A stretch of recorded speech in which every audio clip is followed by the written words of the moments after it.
Meu nome é Antônio Ferreira, tenho 68 anos, e vou contar a história mais insana que você vai ouvir hoje. A história de como fingi minha própria morte para descobrir quem realmente me amava. E o que descobri quase me matou de verdade. Tudo começou 6 meses atrás, quando recebi o diagnóstico: câncer de pâncreas, estágio avançado. O médico me deu 6 meses, talvez 1 ano com muita sorte e tratamento agressivo. Sentei naquela cadeira fria do consultório e senti o mundo desmoronar. 50 anos de trabalho. Construí uma empresa de transportes do zero. Comecei com um caminhão usado, dormindo na boleia, comendo marmita fria. Hoje tinha uma frota de 47 veículos, escritórios em 3 estados, 120 funcionários, patrimônio estimado em 12 milhões de reais, e 3 filhos que eu amava mais que tudo. Mas antes de eu contar como encenei meu próprio velório e expus a verdadeira face da minha família, deixa teu like agora e se inscreve no canal, porque essa história vai te chocar, te fazer refletir e talvez mudar a forma como você vê sua própria família. Aperta esse like, ativa o sininho e prepara teu coração, porque o que vem a seguir é perturbador, triste, mas necessário. Meus filhos, Ricardo, 42 anos, o mais velho.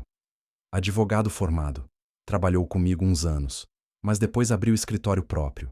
Casado com a Patrícia, 2 filhas. Sempre foi o mais ambicioso, o mais calculista.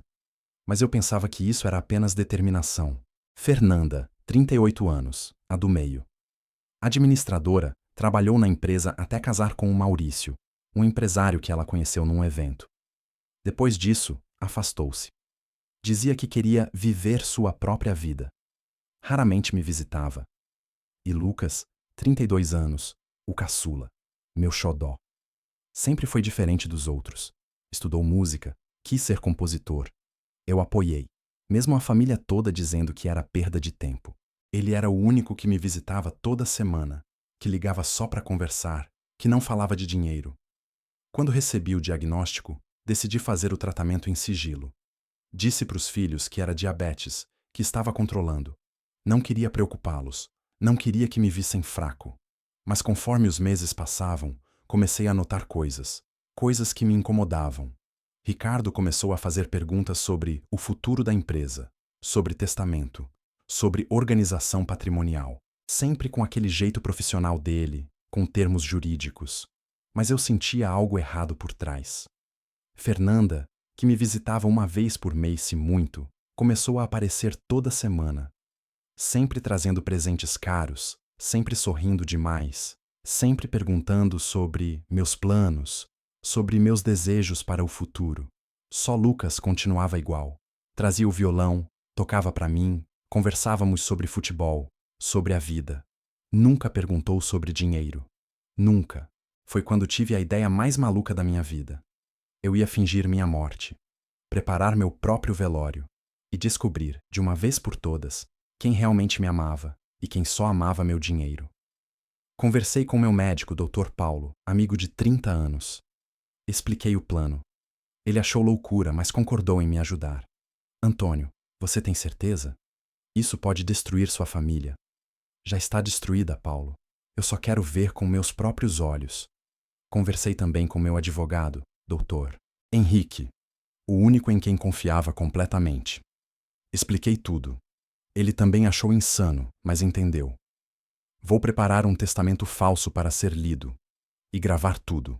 Mas depois, você vai ter que lidar com as consequências. O plano era simples.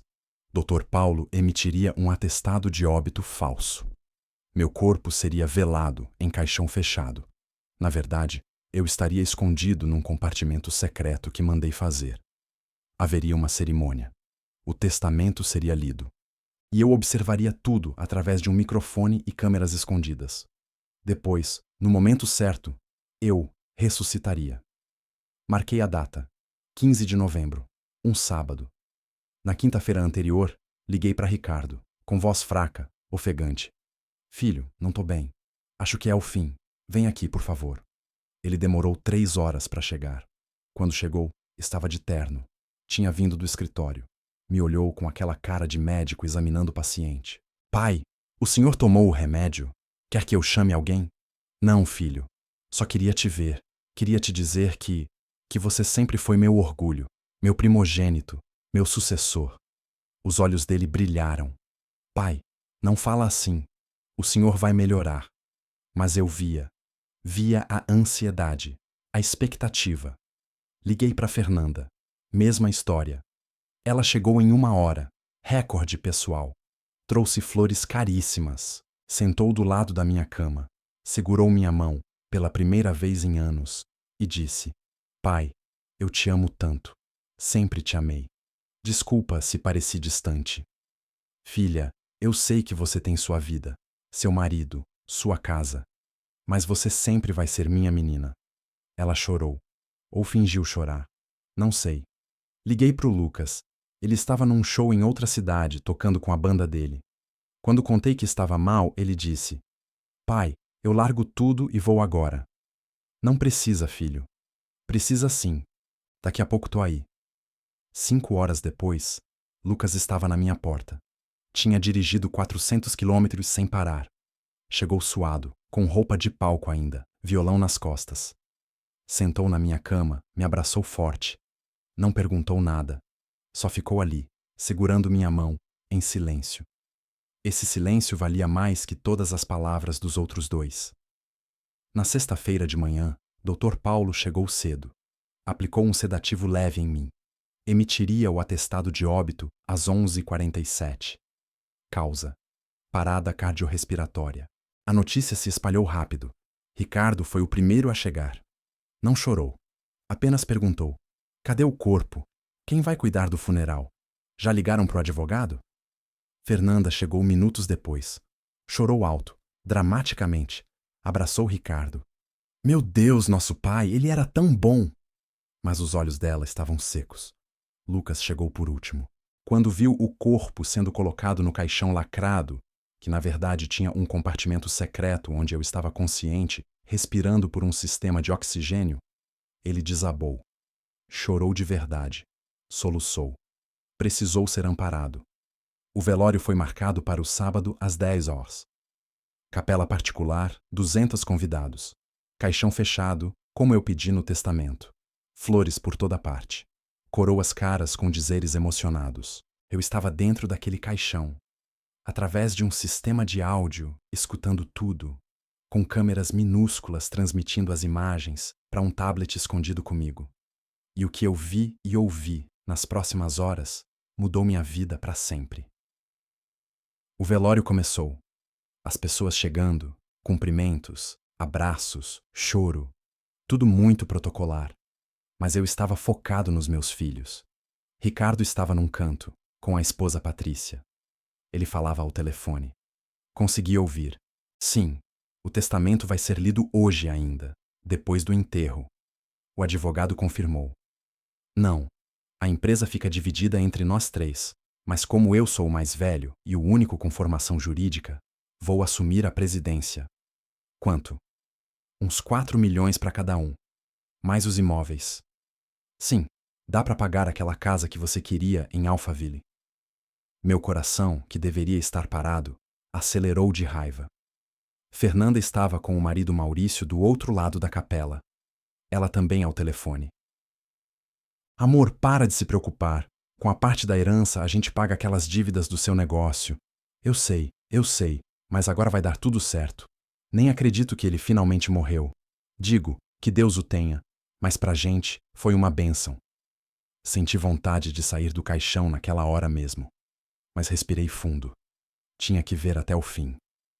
Lucas estava sentado na primeira fila, sozinho, em silêncio, apenas olhando para o caixão.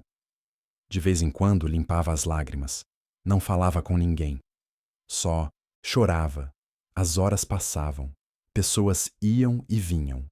Funcionários meus, genuinamente tristes, amigos antigos, gente que me conhecia de verdade. Mas meus próprios filhos, 2 deles pelo menos, pareciam estar numa reunião de negócios. Por volta das 14 horas, Ricardo e Fernanda se encontraram num canto mais reservado. Consegui ouvir. Ricardo, você viu o testamento preliminar que o advogado me passou? Fernanda. Vi. A gente divide tudo em 3 partes iguais. Mas o Lucas não sabe administrar nada. Ricardo. Exato. A gente pode comprar a parte dele. Ele tá sempre duro, sempre precisando de dinheiro para as bandas dele. Oferecemos uns 2 milhões à vista. Ele aceita. Fernanda. E a gente fica com 66% da empresa. Genial. Aí a gente vende tudo, divide, e cada um segue sua vida. Ricardo. Vender? Você tá louca? A empresa vale muito mais operando. A gente toca por uns anos, valoriza, depois vende por muito mais. Fernanda. Tanto faz. O importante é que aquele velho teimoso finalmente saiu do caminho. Aquele velho teimoso. Minha filha, minha menina, minha Fernandinha que eu embalei no colo quando bebê. Me chamou de aquele velho teimoso. Senti uma dor no peito que o câncer nunca me causou. Às 15 horas começou a cerimônia religiosa. Padre falando sobre vida eterna, ressurreição, família. Palavras bonitas, vazias. Depois da cerimônia, antes do enterro simbólico, obviamente não ia haver enterro real. Doutor Henrique, meu advogado, pediu a palavra. Família, amigos, o senhor Antônio deixou instruções expressas para que seu testamento fosse lido aqui, hoje, na presença de todos. É incomum, mas era desejo dele. Abriu um envelope lacrado. Começou a ler o testamento falso que preparamos. Eu, Antônio Ferreira, em plena consciência, deixo registrado. A minha filha Fernanda deixo a casa da praia e R$1 milhão em dinheiro. Que possa aproveitar com sua família. Ao meu filho Ricardo, deixo o apartamento em São Paulo e R$1 milhão. Que use sua formação jurídica com sabedoria. Ao meu filho Lucas, deixo o restante. A empresa, os imóveis, as contas bancárias, os veículos. Total aproximado de R$10 milhões. Justificativa. Apenas Lucas esteve presente de verdade em minha vida. Apenas ele me visitava sem interesse. Apenas ele merece continuar meu legado. O silêncio foi absoluto. Depois explodiu o caos. Ricardo gritou: "Isso é absurdo! Meu pai estava senil! Esse testamento é inválido!" Fernanda: "Não é possível. Ele não pode fazer isso. Nós somos filhos também."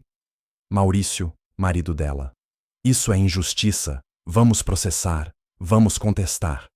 Patrícia, mulher do Ricardo: "Eu sempre soube que esse velho era desequilibrado." Lucas estava em choque, pálido, tremendo. "Gente, eu não sabia. Eu juro que não sabia. A gente divide tudo. Eu não quero isso." Ricardo: "Cala a boca, Lucas. Você manipulou ele. Você fez lavagem cerebral num velho doente." Fernanda: "Seu interesseiro fingiu ser bonzinho esse tempo todo só para ficar com tudo." Lucas começou a chorar. "Vocês sabem que isso não é verdade. Eu visitava o pai porque eu amo ele, não por dinheiro." Ricardo avançou em direção ao Lucas. Foi nesse momento que decidi. Chega. Dei 3 pancadas fortes de dentro do caixão. Toque, toque, toque. Todos congelaram. Silêncio total. Toque, toque, toque. Mais forte. Uma senhora desmaiou. Várias pessoas começaram a gritar: "Tá tendo alguém dentro do caixão! Isso é coisa do demônio! Ele voltou dos mortos!" Doutor Henrique, seguindo o script, gritou: "Abram o caixão! Rápido!" 4 homens correram. Destravaram. Abriram a tampa. E lá estava eu, sentado, vivo, olhando para cada um deles. O grito coletivo deve ter sido ouvido a quarteirões de distância. Ricardo cambaleou para trás. Fernanda literalmente caiu no chão. Patrícia desmaiou. Maurício saiu correndo. Lucas ficou paralisado, boca aberta, sem acreditar. Levantei devagar. Meu corpo doía pela posição, mas a adrenalina era mais forte. "Boa tarde a todos.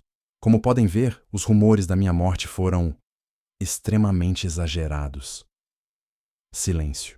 Ninguém conseguia falar. Eu sei que isso é chocante, e peço desculpas aos amigos presentes que se assustaram. Mas eu precisava fazer isso. Precisava descobrir quem realmente se importava comigo. Ricardo foi o primeiro a reagir, com raiva. "Pai, Que palhaçada é essa? Palhaçada, Ricardo? Eu vou te dizer o que é palhaçada. Palhaçada é um filho que 3 horas depois de saber que o pai estava morrendo, estava ao telefone calculando sua parte da herança. Ele empalideceu. Palhaçada é uma filha. Olhei para Fernanda, que me chamou de aquele velho teimoso que finalmente saiu do caminho. Fernanda começou a chorar. De vergonha dessa vez. Eu ouvi tudo. Si tudo.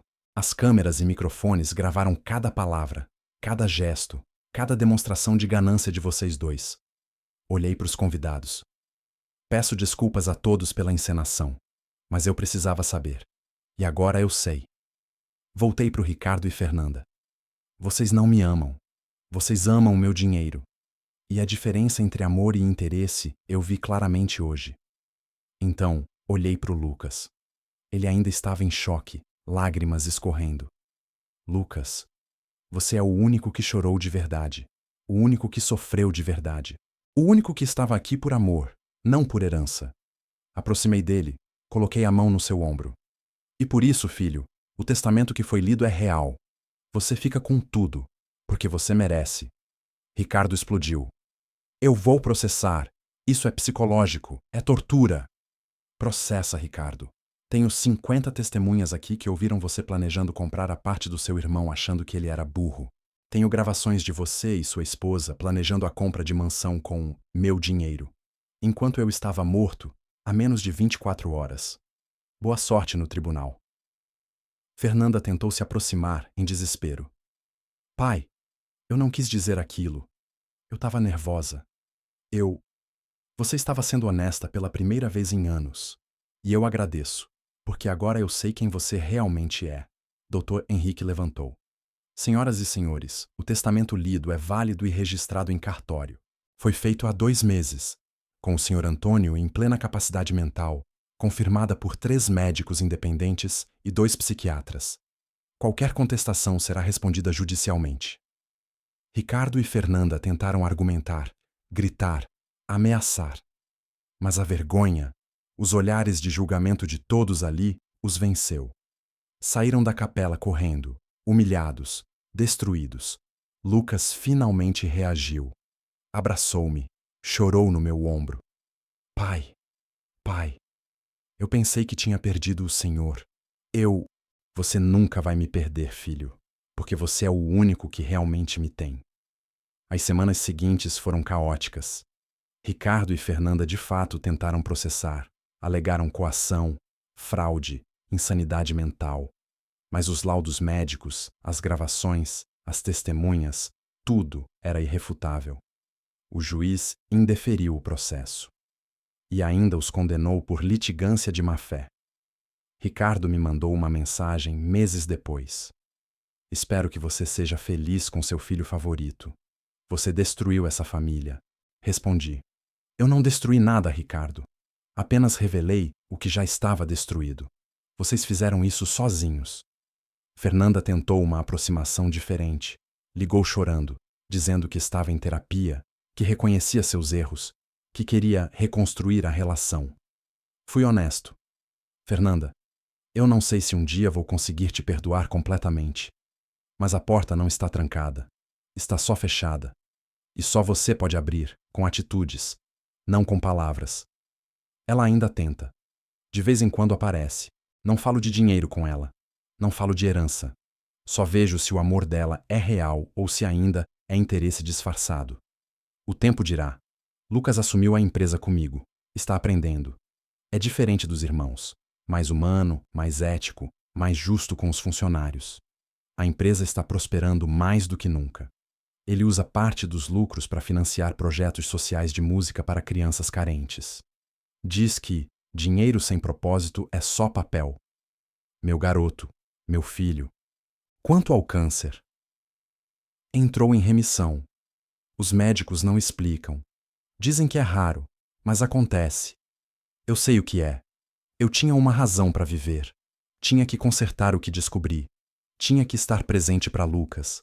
Tinha que testemunhar se Fernanda realmente mudaria. Hoje, 2 anos depois daquele sábado insano, eu olho para trás e penso: valeu a pena? Sim e não. Sim, porque descobri a verdade, porque salvei meu patrimônio de mãos erradas, porque fortaleci minha relação com quem realmente importa. Não, porque dói. Dói saber que 2 dos meus 3 filhos só me amavam condicionalmente. Dói saber que eu falhei como pai de alguma forma para criar 2 adultos tão gananciosos. Mas também aprendi. Amor não é sangue. Amor é presença. É desinteresse. É estar ali nos dias ruins, não só nos dias de herança. Se você está me ouvindo agora e tem filhos, observe. Veja quem liga para você de verdade e quem liga para o que você tem. Veja quem visita porque quer e quem visita porque precisa. E se você é filho, pergunte-se honestamente: você ama seus pais ou ama o que eles podem te dar? Porque um dia, talvez não num caixão falso como o meu, mas num caixão real, será tarde demais para consertar. Meu nome é Antônio Ferreira. Tenho 68 anos. Fingi minha morte, expus minha família e descobri quem realmente merecia minha vida. E se você acha que minha história é extrema, te pergunto: você teria coragem de fazer o mesmo teste? Essa história te chocou? Te fez pensar na sua própria família? Comenta aqui embaixo. Você faria o mesmo? Você acha que o Antônio foi longe demais ou fez o certo? Essa é uma das histórias mais impactantes que já contamos aqui. Se te tocou de alguma forma, deixa teu like agora. Se inscreve no canal, porque toda semana trazemos histórias reais que fazem você refletir sobre família, dinheiro, amor e verdade. E lembra, patrimônio, você constrói a vida inteira, mas caráter dos seus filhos você constrói desde o berço. Não adianta deixar milhões para quem não tem valores. Compartilha esse vídeo com alguém que precisa ouvir isso. Pode ser um pai preocupado, pode ser um filho que precisa refletir, pode ser alguém que está numa situação parecida. Obrigado por ter ficado até o final. Nos vemos no próximo vídeo. E vai lá ligar para os teus pais. Só para dizer que ama, sem pedir nada em troca. Porque um dia vai ser tarde demais. E não vai ter caixão falso que traga eles de volta.